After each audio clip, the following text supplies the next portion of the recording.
Hello friends, welcome back to my channel. இன்றைக்கி நம்ம கிச்சனில் பார்க்க போகிறது ஒரு சூப்பரான பாரம்பரியமான உருண்டை குழம்பு எப்படி செய்கிறதுன்னு பார்க்கலாம். இந்த குழம்பு பிடிக்காதுன்னு சொல்கிறவங்க யாருமே இருக்க மாட்டாங்க. எல்லாருமே ரொம்ப விரும்பி சாப்பிடுவாங்க. இந்த குழம்பு சாப்பாடுக்கு மட்டும் இல்லைங்க, இட்லி தோசை எல்லாத்துக்குமே இது சூப்பராக இருக்கும். பருப்பு உருண்டை குழம்புன்னொன்னே எல்லாருமே இது செய்கிறதுக்கு ரொம்ப கஷ்டமாக இருக்கும்னு நினைப்பாங்க. ஆனால் அப்படி இல்லைங்க. நார்மலாக நம்ம என்ன குழம்பு வைக்கிறோமோ அதே மாதிரி தான் ரொம்ப ஈஸியாகவே வச்சிடலாம். பருப்பு மட்டும் நீங்கள் முன்னாடியே ஊற வச்சுருந்தீங்கன்னா அந்த குழம்பு செய்கிறது ரொம்ப ஈஸி. நான் இன்றைக்கி இந்த உருண்டை குழம்பு செய்கிறதுக்கு 1 கப் அளவுக்கு கடலைப்பருப்பும் 1/2 கப் அளவுக்கு துவரம் பருப்பும் சேர்த்துருக்கேன். இதை ஒரு 2 மணி நேரம் ஊற வச்சு எடுத்து வச்சுக்கலாம். இப்போ இந்த பருப்பை நல்லா தண்ணி வடித்து எடுத்து வச்சுக்கோங்க. இப்போ மிக்ஸி ஜாரில் ஒரு 6லேருந்து 7 காஞ்ச மிளகாய் சேர்த்துக்கோங்க.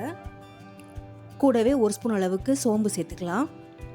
இந்த பருப்பு உருண்டைக்கு கண்டிப்பாக சோம்பு சேர்த்துக்கோங்க. இப்போ இது கூடவே வடித்து வச்சுருக்க பருப்பை நம்ம இதில் சேர்த்துக்கலாம்.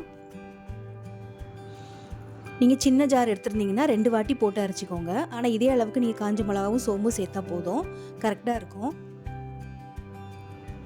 இப்போ இந்த உருண்டைக்கு தேவையான அளவுக்கு கல்லுப்பு சேர்த்துக்கோங்க. சேர்த்துட்டு ஒரு 1/2 ஸ்பூன் அளவுக்கு மஞ்சத்தூள் சேர்த்துக்கலாம். சேர்த்துட்டு இப்போ இதை குறைப்பாக நம்ம அரைச்சி எடுத்துக்கலாம். உருண்டை குழம்புக்கு எப்பவுமே ரொம்ப நைஸாக அரைச்சிடக்கூடாது. ரொம்ப நைஸாக அரைச்சிட்டிங்கன்னா உருண்டை ரொம்ப ஹார்டாகிடும். அதனால் இந்த மாதிரி கொஞ்சம் குறைப்பாக அரைச்சிக்கோங்க. இப்போ இதை தனியாக நம்ம ஒரு பாத்திரத்தில் எடுத்து வச்சிடலாம். இப்போ இது கூட என்னெல்லாம் சேர்க்கலான்னு பார்க்கலாம். இப்போ இது கூட கொஞ்சமாக கருவேப்பிலை, கொஞ்சமாக கொத்தமல்லி எல்லாம் சேர்த்துக்கோங்க.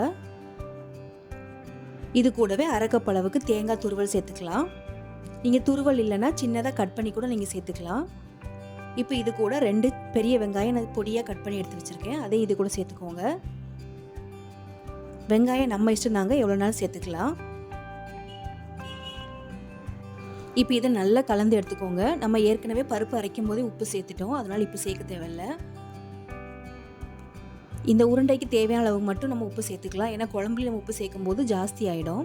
இப்போ பாருங்கள், நல்லா நம்ம மிக்ஸ் பண்ணி எடுத்தாச்சு. இப்போ இது உங்களுக்கு என்ன சைஸில் வேணுமோ அந்த அளவுக்கு நீங்கள் இதை உருண்டை பிடிச்சி எடுத்துக்கலாம். நான் அன்றைக்கி இந்த சைஸில் நம்ம உருண்டை பிடிச்சி வச்சுருக்கேன். இதே மாதிரி நம்ம எல்லா மாவையும் உருண்டை பிடிச்சிக்கலாம். இப்போ நம்ம குழம்பு எப்படி செய்கிறதுன்னு பார்க்கலாம். அதுக்கு நீங்கள் ஒரு கடாயில் தேவையான அளவுக்கு எண்ணெய் ஊற்றிக்கோங்க. இந்த குழம்புக்கு நல்லெண்ணெய் சேர்த்துக்கிட்டிங்கன்னா ரொம்ப நல்லாயிருக்கும். இப்போ எண்ணெய் சூடானதும் 1 ஸ்பூன் அளவுக்கு வெந்தயம் சேர்த்துக்கோங்க. இது கூடவே கொஞ்சமாக சோம்பு, கூட கொஞ்சம் சீரகம் சேர்த்துக்கலாம். இது கூட 1 ஸ்பூன் அளவுக்கு கடுகு சேர்த்துக்கோங்க.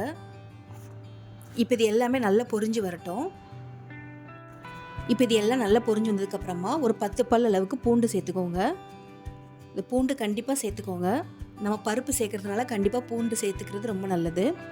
இப்போ இது கூட 2 சைஸ் பெரிய வெங்காயம் நான் கட் பண்ணி எடுத்து வச்சுருக்கேன். அதை இதில் சேர்த்துக்கலாம்.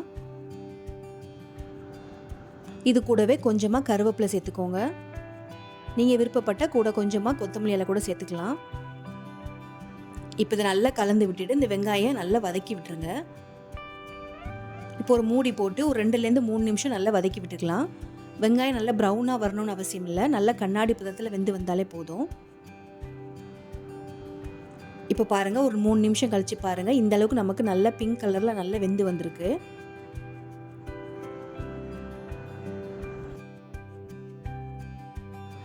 இப்போ நம்ம இது கூட 2 தக்காளி பழத்தை அரைச்சி எடுத்துக்கலாம். அதையும் இது கூட சேர்த்துக்கோங்க.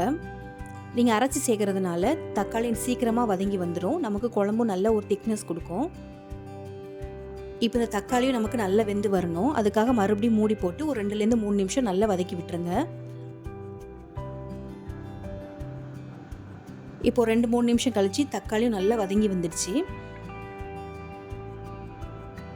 இப்போ எண்ணெய்லாம் நல்லா நமக்கு மேலே பிரிஞ்சு வந்துடுச்சு. தக்காளி நல்லா வெந்திருக்கு.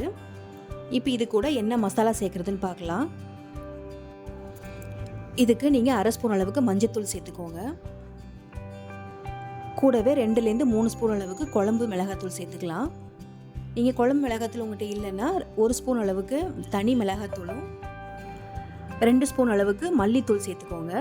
இப்போ நான் 2 ஸ்பூன் அளவுக்கு குழம்பு மிளகாத்தூளும் 1 ஸ்பூன் அளவுக்கு மல்லித்தூளும் சேர்த்துருக்கேன். கூடவே 2 ஸ்பூன் அளவுக்கு காஷ்மீர் ரெட் சில்லி பவுடர் சேர்த்துக்கோங்க. இது ஆப்ஷனல் தான்.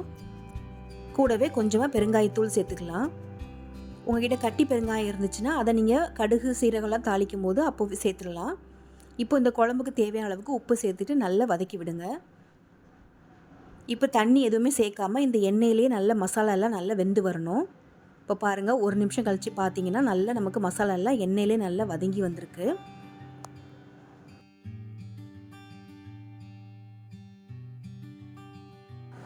இப்போது மசாலாலாம் நல்லா வெந்ததுக்கப்புறமா நம்ம எடுத்து வச்சுருக்க புளி தண்ணி இதில் சேர்த்துக்கலாம்.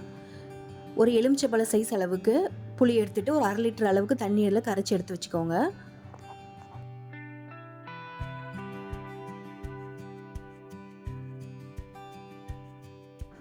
இப்போது புளி தண்ணி சேர்த்ததுக்கப்புறமா உங்களுக்கு தேவையான அளவுக்கு இதில் நீங்கள் தண்ணி சேர்த்துக்கோங்க. நான் எக்ஸ்ட்ரா 1 கப் அளவுக்கு சேர்த்துருக்கேன்.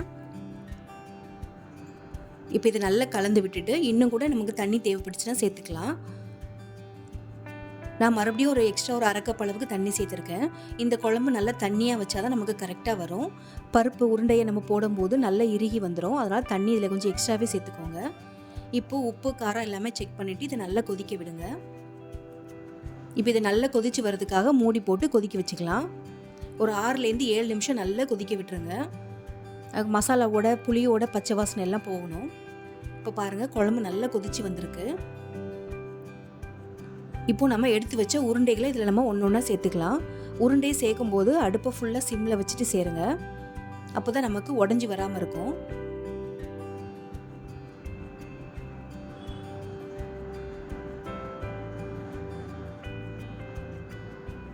உங்களுக்கு எவ்வளோ உருண்டைகள் வேணுமோ அதை நீங்கள் சேர்த்துக்கலாம். மீதி உருண்டைகளை நீங்கள் பருப்பு வடை செய்வோம்ல, அதே மாதிரி நீங்கள் எண்ணெயில் பொரிச்சு எடுத்துக்கோங்க. இப்போ பாருங்கள், நம்ம எல்லா உருண்டைகளையும் இதில் சேர்த்தாச்சு. சேர்த்த உடனே ரொம்ப கலந்து விட்டுறாதீங்க. உடனே நீங்கள் கரண்டி போட்டு கலந்து விட்டிங்கன்னா உருண்டையெல்லாம் உடஞ்சிரும். இதை அப்படியே மூடி விட்டுட்டு ஒரு 4-5 நிமிஷம் அப்படியே வேக விட்டுருங்க.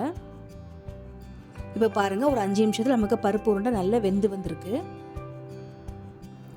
உங்களுக்கு குழம்பு பார்க்கும் போதே தெரியும், உருண்டெல்லாம் நல்லா வெந்து மேலே நல்லா மிதந்து வந்திருக்கு. அப்படின்னா நல்லா வெந்திருக்குன்னு அர்த்தம். அவ்வளோதாங்க, நம்மளோட உருண்டை குழம்பு சூப்பராக ரெடி ஆயிடுச்சு. இப்போ இது லாஸ்ட்டாக இறக்கும்போது கொஞ்சமாக கருவேப்பிலை சேர்த்துக்கோங்க. கூடவே கொத்தமல்லியையும் நீங்கள் சேர்த்துக்கலாம். நானே கருவேப்பிலை மட்டும் தான் சேர்த்துருக்கேன். சேர்த்துட்டு அடுப்பை ஆஃப் பண்ணிவிடுங்க. நம்மளோட அட்டகாசமான பருப்பு உருண்டை குழம்பு சூப்பராக ரெடியாகி வந்துடுச்சு. இது கண்டிப்பாக நீங்கள் ட்ரை பண்ணி பாருங்கள். இது செய்கிறது ரொம்ப சிம்பிளாகவே இருக்கும். சாப்பாடு, டிஃபன் ஐட்டங்கள் எல்லாத்துக்குமே இது ரொம்ப பெர்ஃபெக்டாக இருக்கும்.